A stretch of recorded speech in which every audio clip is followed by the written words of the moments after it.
আগরতলায় বাংলাদেশ মিশনে হামলার বিষয়ে ভারতীয় হাই কমিশনারকে তলব করে আনুষ্ঠানিক প্রতিবাদ জানিয়েছে বাংলাদেশ। পরে হাই কমিশনার প্রণয় ভার্মা সাংবাদিকদের বলেন, ভারতের সাথে বাংলাদেশের বহুমাত্রিক সম্পর্ক একটি ইস্যুতে খারাপ হবে না।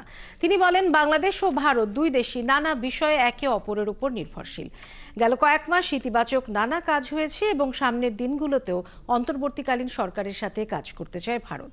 এদিকে সোমবারের হামলার পর আগরতলার সহকারী হাই কমিশন বন্ধ করে দিয়েছে বাংলাদেশ। পারভেজ রেজার রিপোর্ট। সোমবার আগরতলায় বাংলাদেশের সহকারী হাই কমিশনে হামলা চালায় হিন্দু সংঘর্ষ সহ কয়েকটি উগ্রপন্থী হিন্দুত্ববাদী সংগঠন। হামলার সময় দেশটির আইনশৃঙ্খলা বাহিনী ছিল নিষ্ক্রিয়। অনেকটা বিনা বাধায় বাংলাদেশ মিশনের কার্যালয়ে ভাঙচুর ও পতাকা পোড়ানোর ঘটনা ঘটে। এই ঘটনার পরই বাংলাদেশের পক্ষ থেকে কড়া প্রতিবাদ জানানো হয়। বন্ধ করে দেয়া হয় আগরতলায় বাংলাদেশ মিশন। মঙ্গলবার বিকেলে এই ঘটনার জেরে ঢাকায় ভারতীয় হাই কমিশনার প্রণয় ভার্মাকে তলব করে পররাষ্ট্র মন্ত্রণালয়। আনুষ্ঠানিকভাবে বাংলাদেশের পক্ষ থেকে ভারতীয় হাই কমিশনারকে বলা হয়, ত্রিপুরায় যা হয়েছে তা কূটনৈতিক সম্পর্ক বিষয়ক ভিয়েনা সনদের লঙ্ঘন। সেখানে আইনশৃঙ্খলা বাহিনীর নিষ্ক্রিয়তা নিয়েও প্রশ্ন তোলে বাংলাদেশ।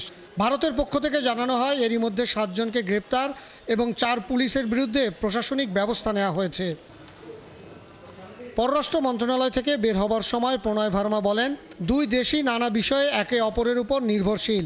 একটি ইস্যুতে সম্পর্ক নষ্ট হবে না। Research has such wide-ranging relationship, multifaceted relationship, and as I've said, you cannot reduce it to one issue or one agenda.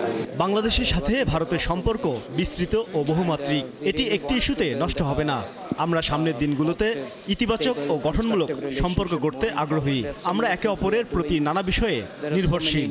তাই উভয়ের স্বার্থে আমরা অন্তর্বর্তীকালীন সরকারের সাথে সম্পর্ক সামনের দিকে এগিয়ে নিতে চাই। Our cooperation benefits our two peoples.